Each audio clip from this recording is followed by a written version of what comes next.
Self ಎಸ್ಟೀಮ್ಗೂ self ಸೆಂಟರ್ಡ್ನೆಸ್ಗೂ ಭಾಳ ವ್ಯತ್ಯಾಸ ಇದೆ. ಥಿನ್ ಲೈನ್ ಅದು ಕಾಣಿಸುತ್ತೆ, ಆದರೆ ತುಂಬ ಆಳವಾದ ವ್ಯತ್ಯಾಸ ಇದೆ. ನಾವು ಸೆಲ್ಫ್ ರೆಸ್ಪೆಕ್ಟ್ ಅಂದ್ಬಿಡ್ತೀವಿ. ಸೆಲ್ಫ್ ಎಸ್ಟೀಮ್ ಆತ್ಮಾಭಿಮಾನ, ಆತ್ಮಗೌರವ. ಯಾರಿಗೆ ಆತ್ಮಗೌರವ ಇದೆ, ಆತ್ಮಾಭಿಮಾನ ಇದೆ, ಆತ್ಮಾನುಭವ ಇದೆ, ಅವರಿಗೆ ನೆಗೆಟಿವಿಟಿ ಬಂದ ತಕ್ಷಣ ನೆಗೆಟಿವ್ ಆಗಿ ಯಾರಾದರೂ ಯೋಚನೆ ಮಾಡ್ತಿರೋರು ಬಂದರೆ ಅವರಿಗೆ ಗೊತ್ತಾಗುತ್ತೆ, ಅರಿವಾಗುತ್ತೆ, ಅವರು ಅದನ್ನು ಸ್ಟಾಪ್ ಮಾಡ್ತಾರೆ. ಅದು ಅವರಿಗೆ ಪರಿಣಾಮ ಬೀರದೇ ಇರೋ ಹಾಗೆ ನೋಡ್ಕೊಳ್ತಾರೆ, ರಕ್ಷಿಸ್ಕೊಳ್ತಾರೆ. ಜೊತೆಲಿ ಅವ್ರಿಗೂ ಕೂಡ ಪಾಸಿಟಿವ್ ಥಾಟ್ನ ಕೊಡ್ತಾರೆ. ಅವರಲ್ಲಿ ಕೆಲವು ಸಬ್ಕಾನ್ಷಿಯಸ್ ಮೈಂಡ್ ಯಾವಾಗಲೂ ಓಪನ್ ಆಗಿರುತ್ತೆ, ಇಂಟ್ಯೂಷನ್ಗೆ ಓಪನ್ ಆಗಿರುತ್ತೆ. ಆಮೇಲೆ ಅವರ ಅಂತಃಕರಣದ ಭಾವನೆಗಳು ಹೊರಗೆ ಬರೋಕ್ಕೆ ಸಬ್ಕಾನ್ಷಿಯಸ್ ಮೈಂಡ್ ಯಾವಾಗಲೂ ಓಪನ್ ಆಗಿರುತ್ತೆ.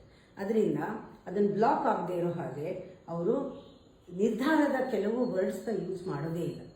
ನೆವರ್ ಎವರ್ ಅನ್ನೋದು, ಆಲ್ವೇಸ್ ಅನ್ನೋದು, ನಾನು ಇದು ಮಾಡೋದೇ ಇಲ್ಲ ಅನ್ನೋದು, ಇದೇ ಮಾಡ್ತೀನಿ ಅನ್ನೋದು, ಆ ಥರ ಹಠ ಸ್ವಭಾವ ಇರಲ್ಲ.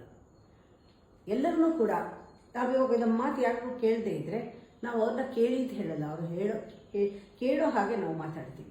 ಆ ಚೇಂಜಸ್ ಸೆಲ್ಫ್ ಎಸ್ಟೀಮ್ ಇರೋರಿಗೆ ಇರುತ್ತೆ.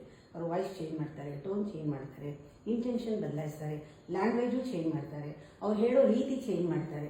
ಒಟ್ಟಲ್ಲಿ ಅವ್ರನ್ನ ಒಲಿಸ್ಕೊಳ್ತಾರೆ, ಅಂದರೆ ಅವ್ರಿಗೆ ಸೂದಿಂಗ್ ಆಗಿ ಕಂಫರ್ಟ್ ಝೋನ್ನ ಕ್ರಿಯೇಟ್ ಮಾಡ್ತಾರೆ.